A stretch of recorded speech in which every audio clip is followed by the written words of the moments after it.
কিছু কহছিস মা? না রে বেটা, সেরকম কিছু কহিনি। তোর তোর আব্বা তোর লেগে একটা বিয়ের সম্বন্ধ নিয়ে এসছে।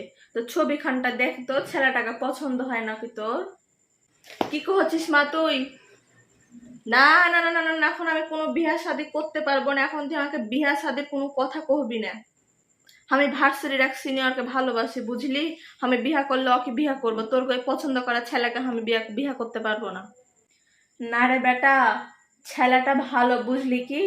ছেলেটা সরকারি চাকরি করে আর ফেসবুকে হলো ব্লগ বানায়। হেবি ভালো ছেলেটা, বুঝলি? কি কহছিস মা, তাই নাকি? শুন মা, অত কথা লে। কালকে আমার বিহার লেগে আমি আর তুই শাড়ি দেখতে যাব, বুঝলি? কালকে শাড়ি দেখতে যাব। ইয়ে, তাহলে তোর ওই ভার্সিটি সিনিয়রের কি হবে? এক্ষুনি যে কুহলি কোন সিনিয়রকে তুই বলে ভালোবাসিস? না না না না মা, শুন, আমি ভার্সিটিতে যাই ঠিকই, বুঝলি? আমি ভার্সিটির ওই একখানটা সিনিয়রকেও চিনি না।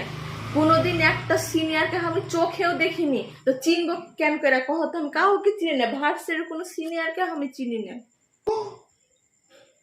কি কহছিস তুই এল্লা বেটা?